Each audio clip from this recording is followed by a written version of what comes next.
Welcome back, everyone, to Interventions and Detentions with Brad, the podcast where we talk about the realities of education, the challenges we face, and the opportunities we have to make a difference in the lives of students every single day. I'm your host, Brad, and as always, I appreciate you spending part of your day with me today.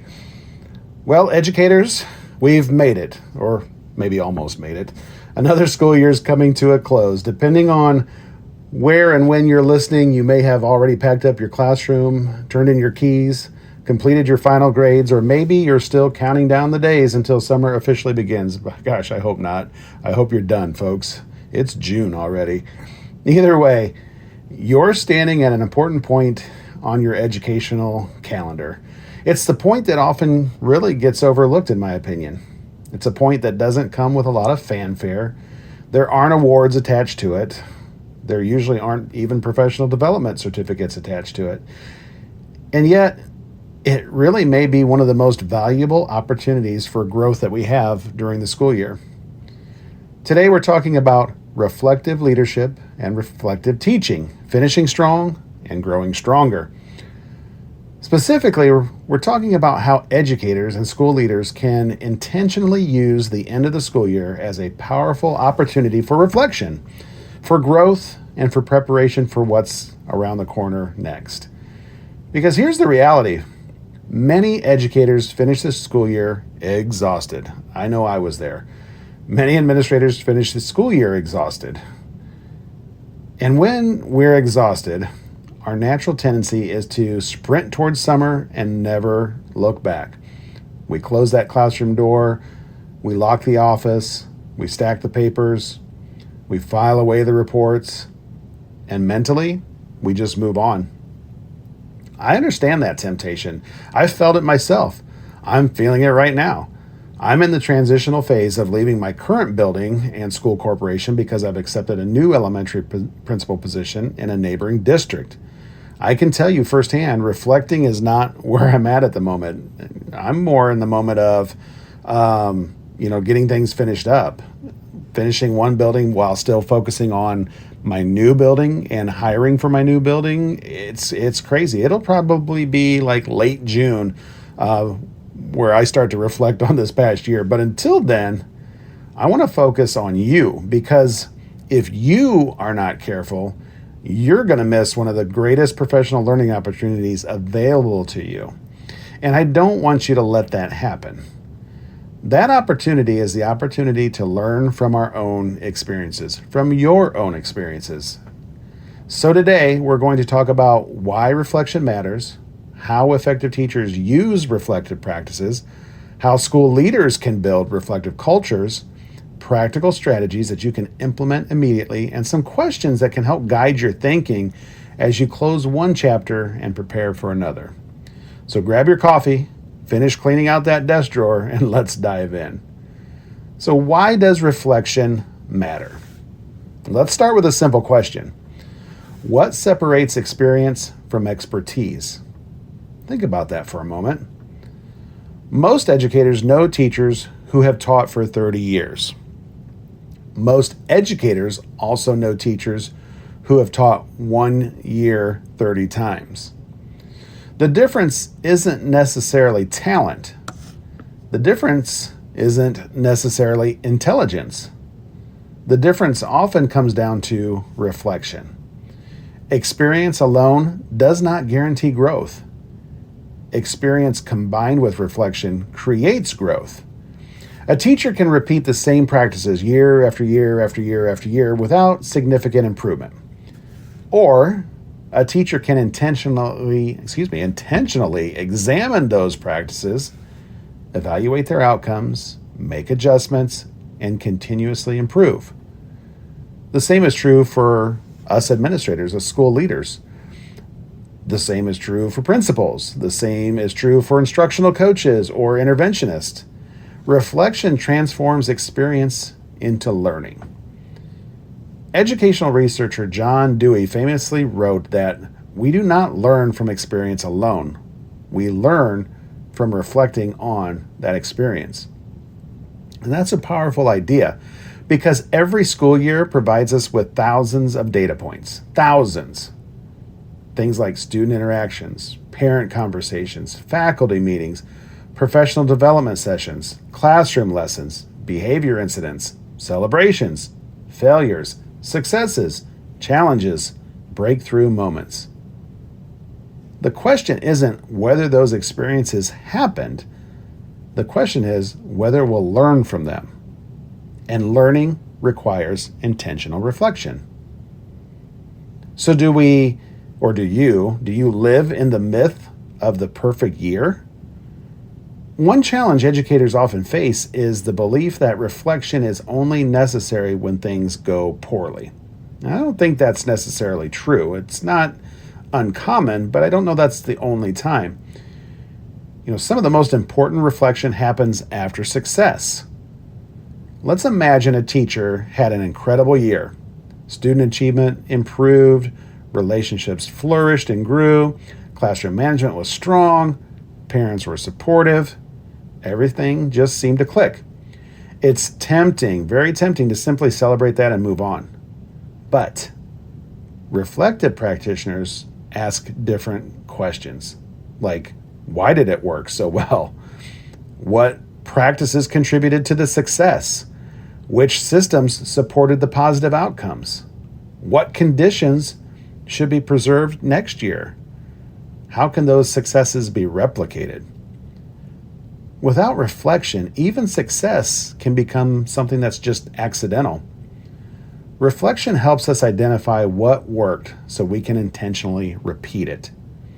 Likewise, when things don't go according to plan, reflection helps us avoid assigning blame and instead focus on the growth. Reflective educators don't ask, who messed this up? They ask, what can I learn from this? That's a critical distinction. Growth-focused reflection isn't about guilt, it's about learning. So I want to focus for a moment on reflective teaching practices. Let's spend some time specifically talking about classroom teachers.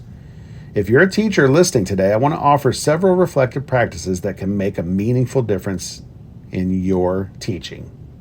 Practice number 1, review your classroom culture. That's probably the most important, because if you don't have a positive classroom culture, everything else is going to be very difficult. Review that classroom culture, not your curriculum, not your assessment scores, not your standards, but your culture. Ask yourself, did students feel safe in my classroom? Number 1 priority. Did students feel valued? Right under number 1. Do they feel valued? Did students feel respected?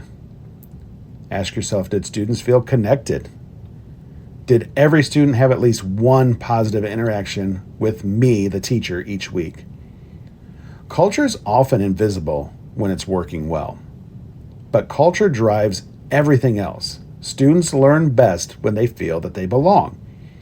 Reflective teachers intentionally examine the climate that they create. All right, practice number 2, review those instructional strategies.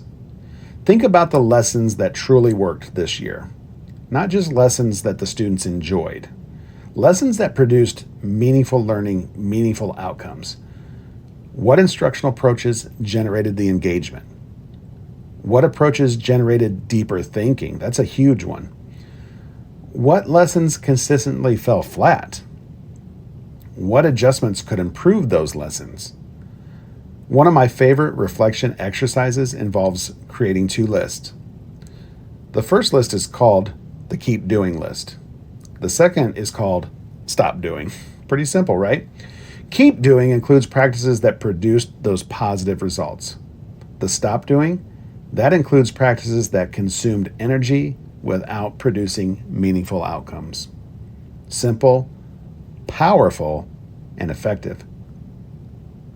Practice number 3, review your student relationships. So we've talked culture, we've talked instruction, now we're going to talk relationships. Think about the students who flourished. Think about the students who struggled. Think about the students who surprised you. And ask yourself, who did I connect with most effectively? Who did I struggle to connect with? Why? What can I learn from those relationships? Some of the greatest professional growth comes from the honesty and honestly examining the students who challenge us the most. Not from a place of criticism, but from a place of curiosity. Now let's shift gears and talk about reflective leadership for a moment. When you're a principal or assistant principal, instructional coach, department chair, teacher leader, reflection's equally important. Leadership can be incredibly reactive. You've got all the things. You've got emails. You've got meetings, behavior issues, schedules, transportation concerns, staffing challenges, budget questions. The list goes on and never ends. And because leadership often requires constant decision making, it's easy to move from one issue to the next without reflection. But reflective leaders intentionally take a pause.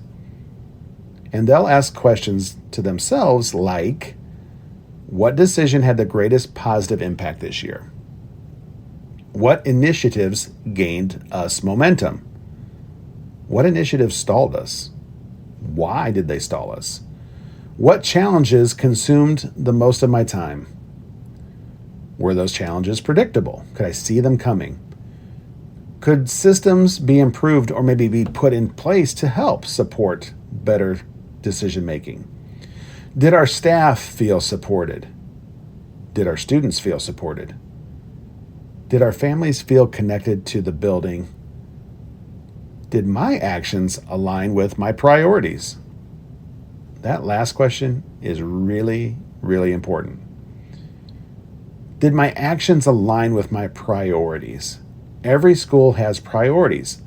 It might be student achievement, school culture, staff support, student engagement, family partnerships, all the above. But sometimes our calendars reveal different priorities than our mission statements. Reflective leaders examine both, because leadership isn't simply about what we say matters. Leadership's about where we invest our time and our attention and our energy. And it's important to know that there is power in collective reflection. One mistake schools often make is treating reflection as an individual activity only. Reflection certainly starts at the individual level, but sometimes some of the most powerful reflection happens collectively as a group. Think about your staff for a minute. Every teacher experienced the year differently. Every grade level saw different challenges. Every department learned different lessons. When schools create opportunities for collaborative reflection, everyone benefits. Consider questions like, what were our biggest successes this year? What barriers limited student growth? What systems worked well? What systems need adjustment? What should we start doing? What should we stop doing? What should we continue doing? These conversations often uncover insights that no single individual could identify alone. And I think it's something that would be important for me in my transitional stage, maybe handing off these questions to my current staff in order to, give the new person some insight of what things were going well, what things maybe need to go away as they come into this building. And I could see it being used with my new staff to give me an idea of where they want to go next. What direction do we want to go?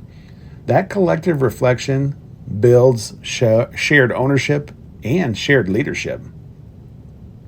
And that shared ownership actually will strengthen the school culture. We need to be able to have reflection without judgment. That's so important. One of the most important things I want to emphasize today is this. Reflection should not become self-punishment. Too often, we as educators reflect by focusing exclusively on the mistakes. They replay difficult conversations, the failed lessons, the missed opportunities, decisions that they wish they could change, And while there is certainly value in acknowledging mistakes, healthy reflection requires a balance. We got to celebrate the growth. We've got to recognize progress. We need to acknowledge accomplishments, and we need to honor effort. We need to give ourselves permission to recognize what went well. Because the reality is that education is difficult work. I don't think anyone would disagree with that. There will always be things that we wish we had done differently. Always. The goal isn't perfection. The goal is continuous improvement. And continuous improvement begins with honest, balanced reflection. One of the challenges with reflection is that many educators understand its importance, but they aren't always sure where to begin. Reflection can quickly become vague. You sit down, you think about the year for a few minutes and conclude with something like, yeah, overall it was a pretty good year. While there's nothing wrong with that conclusion, it doesn't necessarily help us make growth. Meaningful reflection requires specific questions. The quality of our reflection is often determined by the quality of the questions that we ask ourselves in that moment. For classroom teachers, consider starting with something like this. What was the most successful lesson I taught this year? Okay, we mentioned that one already. Why was it successful? What specific instructional moves contributed to student learning? Can I replicate those conditions next year? Then consider an opposite question. What lesson or unit produced the least amount of student engagement or learning? And why? Really examine that, dissect that for a moment. Were students unclear about the expectations? Was the content just too difficult? Was the pacing off? Did I rely too heavily on teacher talk? Ooh, that's a big one. I could probably do a whole episode on teacher versus student talk. What changes could improve that lesson in the future? Another valuable question is this. When were students most engaged? Thinking about those moments, was it during collaborative learning, hands-on activities, class discussions, maybe project-based learning, independent inquiry, maybe technology integration? Identify the patterns that can reveal a great deal about how students learn best in your classroom and your instruction. Another question I encourage teachers to consider is this. Which students experienced the greatest growth this year? Not necessarily the highest achievers, not necessarily the students with the best grades, but we just want to talk about growth. Who made meaningful progress? And what contributed to that progress and growth? Sometimes we discover that our greatest success occurred because of our intentional relationship building. Sometimes we discover that targeted interventions made the difference. And sometimes we find that consistency, encouragement, high expectations all help students exceed what they believed was even possible. Those lessons are worth carrying forward. Well, let's talk about school leaders again for a moment. Leadership reflection requires a slightly different lens. A principal might ask, what decision had the greatest positive impact on students this year? What decision had the greatest positive impact on staff? Were there initiatives that consumed a significant amount of time without producing meaningful results? If so, why? Did I spend my time on the work that mattered most? Did I prioritize instructional leadership? Did I spend enough time in classrooms? Did I provide meaningful feedback? Did staff members feel supported when challenges arose or times got tough? Did I communicate clearly and consistently? These are the questions that matter because leadership influences, and it often is indirect in that process. Teachers work directly with students. Leaders create conditions that support teachers. Reflective leaders examine those conditions. Did our systems help people succeed, or did our systems create unnecessary obstacles? That's an important distinction. Great leadership isn't just being a problem solver. It's building systems that prevent unnecessary problems from occurring in the first place. One exercise I have found particularly valuable is conducting what I call a leadership audit. Imagine reviewing your calendar from the past year. Look at where your time actually went, not where you intended for it to go, where it actually went. How much time was spent on student learning? How much time was spent on personal matters? How much time was spent on discipline? How much time was spent in classrooms? How much time was spent reacting instead of leading proactively? The answers that you discover can be eye-opening. And sometimes our calendars tell a very different story than our intentions. Reflection helps close that gap. Another important area of reflection involves school culture. We've talked about this a lot on the podcast this year. Culture is one of the things that everyone talks about, but can be difficult to measure. Yet we can all feel it. Students feel it, teachers feel it, parents feel it, visitors feel it. And a reflective leader asks things like, what words would staff members use to describe the school culture? Would students describe our school as welcoming? Would families describe our school as approachable? Would teachers describe our school as supportive? Would new staff members describe our school as collaborative? The answer to those questions provide valuable insight because culture isn't created by mission statements hanging on a wall. Culture is created through daily interactions. It's created through expectations. It's created through consistency. It's created through relationships. And like everything else in education, culture deserves reflection. One mistake I see many educators make is viewing reflection as a backward-looking activity. Reflection certainly involves looking back on the year, on what we did, but its true purpose is helping us to move forward. Reflection without action really just becomes nostalgia or a memory. Reflection without action becomes regret. Reflecting and reflection without action becomes little more than storytelling. The real power comes when reflection influences our future decisions. Consider a teacher who realizes that student engagement increased dramatically whenever students had opportunities to collaborate. That reflection should influence future lesson planning. Consider a principal who realizes that staff morale improved whenever communication was frequent and transparent. That reflection should influence future leadership practices. The purpose isn't simply to identify lessons learned. The purpose is to apply those lessons. That's where the real growth happens. One practical strategy is creating what I call a next year list. After completing your reflection, identify 3 categories: start, stop, continue. Under the start, list the practices that you want to implement. Under stop, list the practices that no longer serve the students or your school effectively. Under continue, identify the practices that produced positive outcomes and deserve continued attention. Keep the list short. 3 to 5 items per category will be more than enough. Too many goals become overwhelming.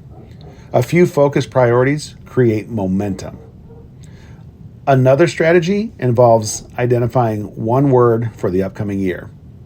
Some educators choose words like growth, connection, consistency, balance, maybe purpose, innovation, belonging, or even focus.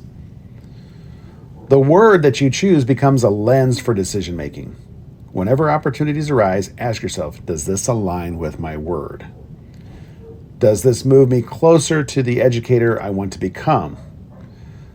Simple practices often have the greatest impact because they're sustainable.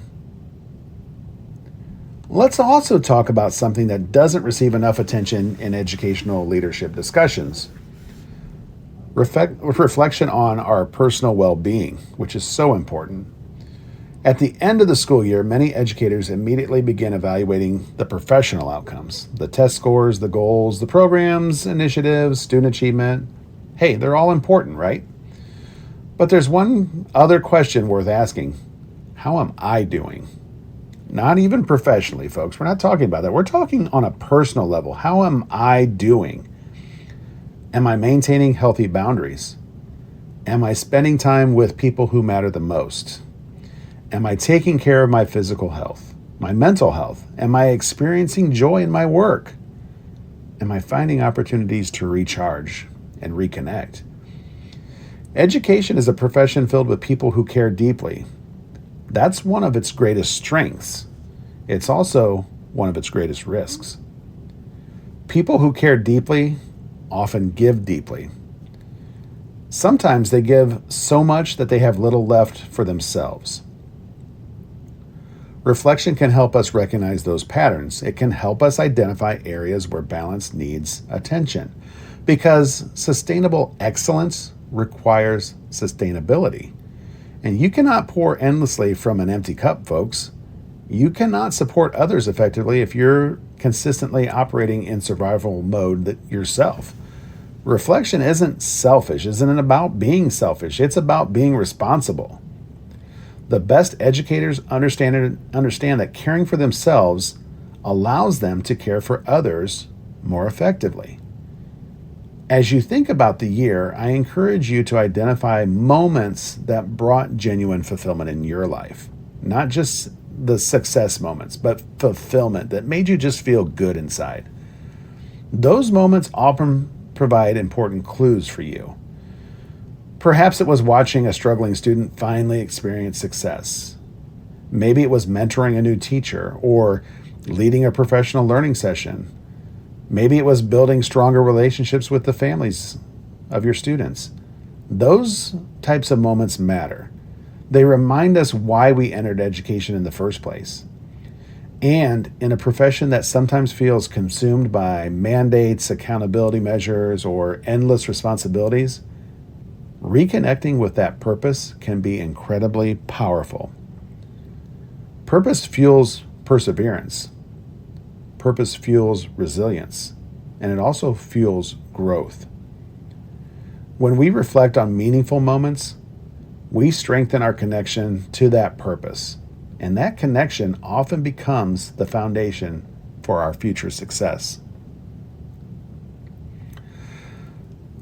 Let's talk about one of the most overlooked aspects of reflection, and that's honesty. Meaningful reflection requires us to be honest. It doesn't require perfection, not criticism, but just honesty. It requires a willingness to look at our practices with curiosity rather than being defensive. And that isn't always easy. Education is personal.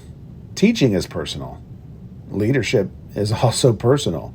We invest our hearts and soul into this work every day. And as a result, feedback can sometimes feel like judgment. Reflection can sometimes feel uncomfortable. But growth rarely happens inside our comfort zones. One of the best questions that we can ask ourselves is this: what would I do differently if I could start this school year over tomorrow? That's a powerful question because it removes excuses, it removes circumstances, and it removes external factors. It simply asks us to focus on what we've learned. Most educators can answer that question fairly quickly. Maybe we'd establish classroom routines more intentionally. Maybe we'd communicate with families earlier. Maybe we'd intervene sooner with students when they're starting to show that they're struggling. Maybe we'd delegate more effectively. Maybe we'd provide clearer expectations to our students. Maybe we'd spend more time building relationships before focusing on the content. The answers reveal valuable learning lessons, and learning is the ultimate goal of reflection. Another reflection strategy involves identifying surprises. Think about the biggest surprises from the year. What exceeded your expectations?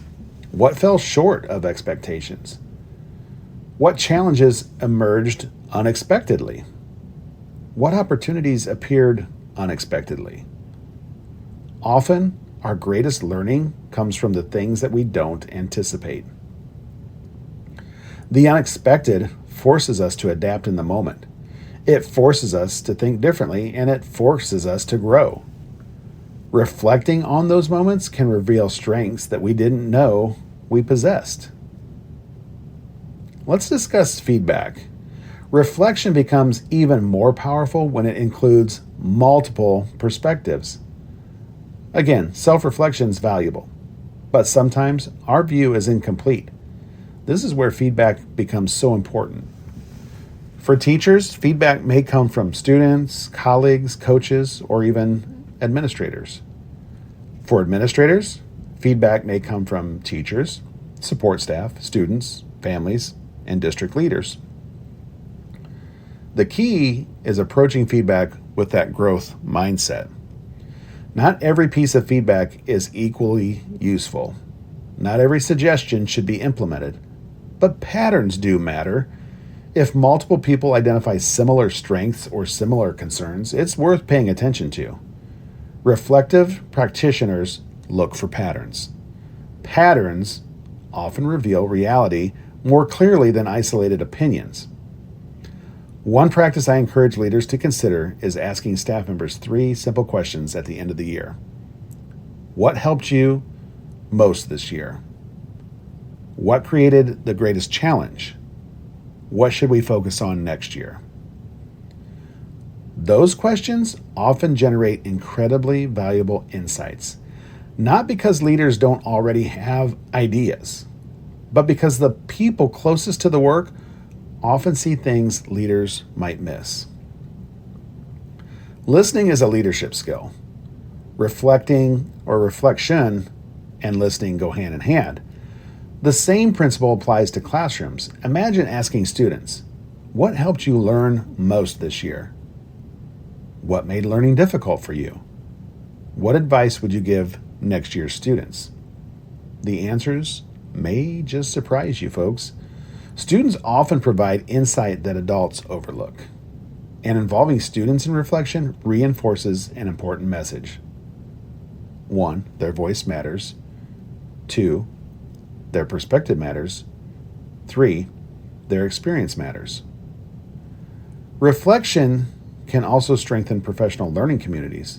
Too often, teams focus on exclusively on immediate concerns, upcoming assessments, schedules, curriculum pacing.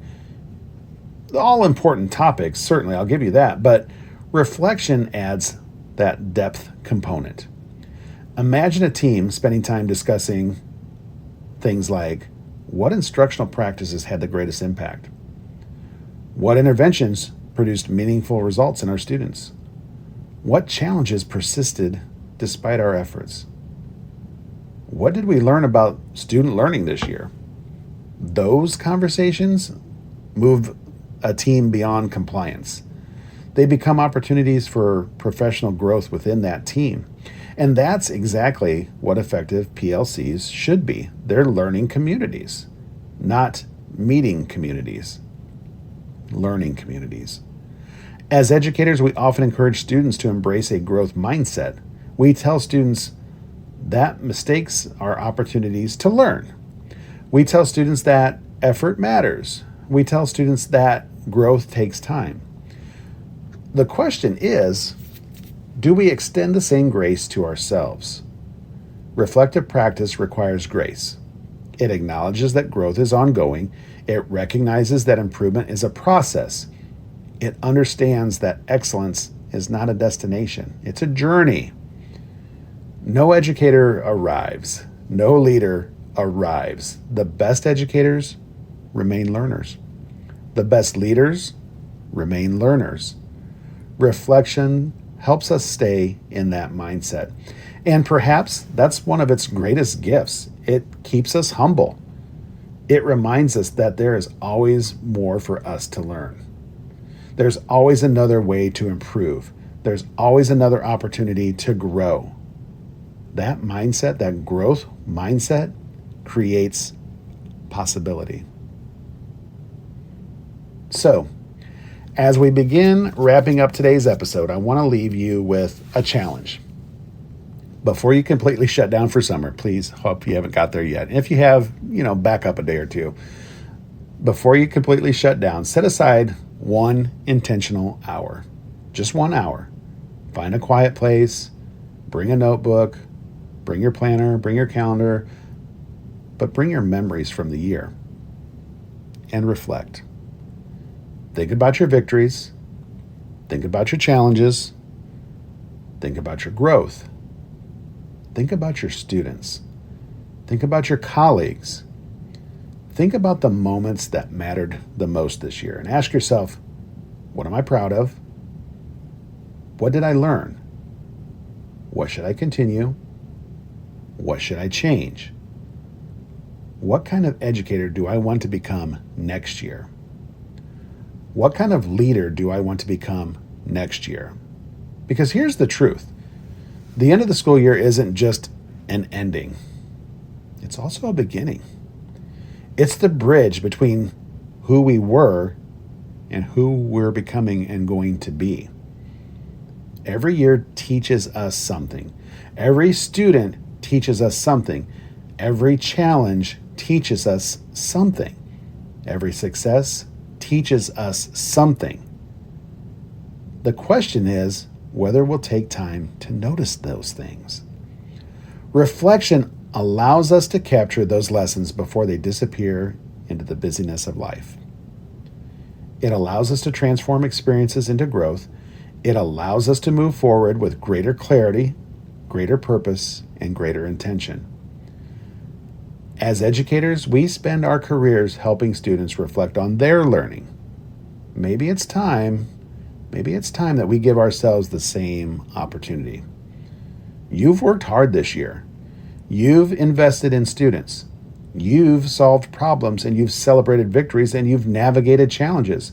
You've made a difference, often in ways that you'll never fully know, maybe not even see. So take a moment to honor that. Take a moment to learn from that. Take a moment to grow because of that. And then, when the time is right, step into the next school year carrying forward the best lessons from this school year.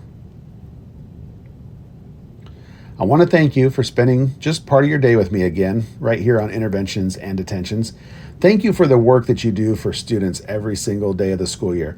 Thank you for the leadership you provide in our schools and classrooms. Take some time off to relax this summer, but take some time to reflect. I think you'll be a better educator for it. All right, folks, until next time, keep leading, keep learning, keep reflecting, but above all, keep making a difference. This has been another episode of Interventions and Detentions with your host, Brad. Tune in again for the next episode, and remember, right here on Interventions and Detentions, it's where the real learning begins. See you soon.